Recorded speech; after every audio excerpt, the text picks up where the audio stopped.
ఆశా వర్కర్లకు, అంగన్వాడీ టీచర్లకు, గ్రామ సిబ్బందికి మేము రాగానే జీతాలు వేస్తాం, మేము రాగానే అన్ని అనుకూలంగా సౌలతులు కల్పిస్తామని చెప్పేసి ప్రతి ఒక్క ఎమ్మెల్యే కావచ్చు, లీడర్లు కావచ్చు, రాష్ట్ర ప్రభుత్వం కావచ్చు, కేంద్ర ప్రభుత్వం, బీజేపీ ప్రభుత్వం కావచ్చు, కానీ వాళ్ళకి ఇప్పటిదాకా ఒక సమస్య కూడా పరిష్కారం చేసింది లేదు. హైకోర్టు నుంచి వీళ్ళకు 26,000 జీతం కల్పించాలని చెప్పేసి ఆర్డర్ ఇచ్చినా కూడా ఇప్పటి వరకు ఏ ముఖ్యమంత్రి కానీ ఏ ఎమ్మెల్యే కానీ ఇప్పటి వరకు కూడా వీళ్ళ గురించి, వీళ్ళ మంచి చెడు గురించి ఏ ఎమ్మెల్యే కానీ ఏ రాష్ట్ర నాయకుడు కానీ ఎవడు పట్టించుకున్నది దాఖలాలు లేవు. వీళ్ళకి ఇంతే కాకుండా ఇంకా పని భారం ఇప్పటికే ఉన్నది కాకుండా జీతాలు పెంచిరా బాబు అంటే పని భారాలు వేస్తున్నారు. ఇంకా వీళ్ళతో పని భారాలు పెంచి ఆ అస్తే జీతాలు కూడా సరిగ్గా ఇవ్వడము, టైంకి జీతాలు ఇవ్వకుండా వీళ్ళని ఇబ్బందులు పెట్టుకుంటా ఇంకా పని భారాలు పెంచుకుంటా పోతే వచ్చే రోజుల్లో ఈ ప్రభుత్వాలకు పుట్టగతులు ఉండకుండా చేస్తామని చెప్పేసి ఈ సిఐటి తరఫున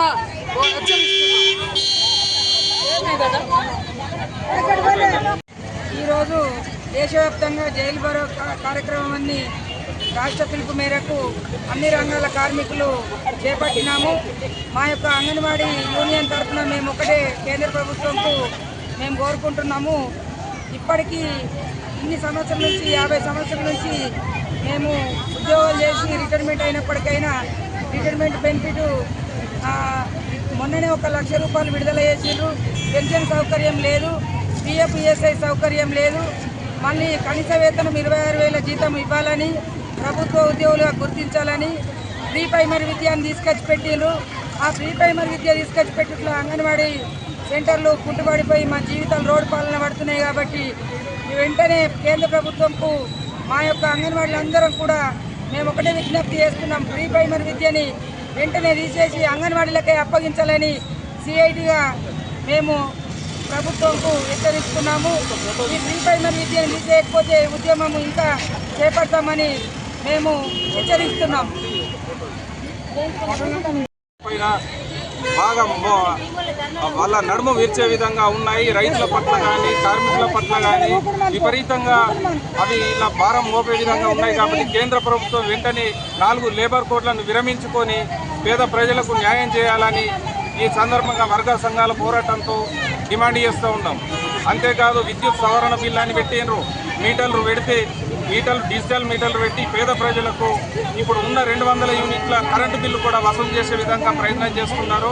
రైతులకు మీటర్లు పెట్టి రైతే ఆరుగాలం పండించిన పంటని రైతు అమ్ముకోవడానికి గిట్టుబాటు ధర లేదు, ఎరువులు కొందామంటే విపరీతమైన రేట్లు, వారికి కూడా మీటర్లు పెట్టి అమలు చేయాలని రాష్ట్ర ప్రభుత్వాలపై ఒత్తిడి చేస్తుందని కేంద్ర ప్రభుత్వం ఇది విరమించుకోవాలా. మరి ఏదైతే 29 చట్టాలు ఉన్నదాన్ని 4 లేబర్ కోడ్లు చేసి వీటిని ప్రజలకు మభ్యపెట్టే విధంగా చేసి వీళ్ళు ప్రజల మీద భారం మోపుతున్నారు. ఇంకో విషయం, ఉపాధి హామీ చట్టాన్ని మార్పు తెచ్చి జాతీయ బీబీజీ రామ్ చట్టంగా ప్రజలకు మభ్యపెట్టి బీబీజీ రామ్ చట్టం చేసి దాన్ని గ్రామీణ ఉపాధి హామీలో ఉన్న చట్టాలను మార్పు చేసి ఈ పథకం ద్వారా పేద ప్రజలకు పనికి దూరంగా ఉంచే విధంగా కేంద్ర ప్రభుత్వం ప్రయత్నం చేస్తుంది. దీనిపై అది విరమించుకునేదాకా ఈ వర్గ సంఘాల పోరాటం కొనసాగుతూనే ఉంటుంది. ఇప్పుడు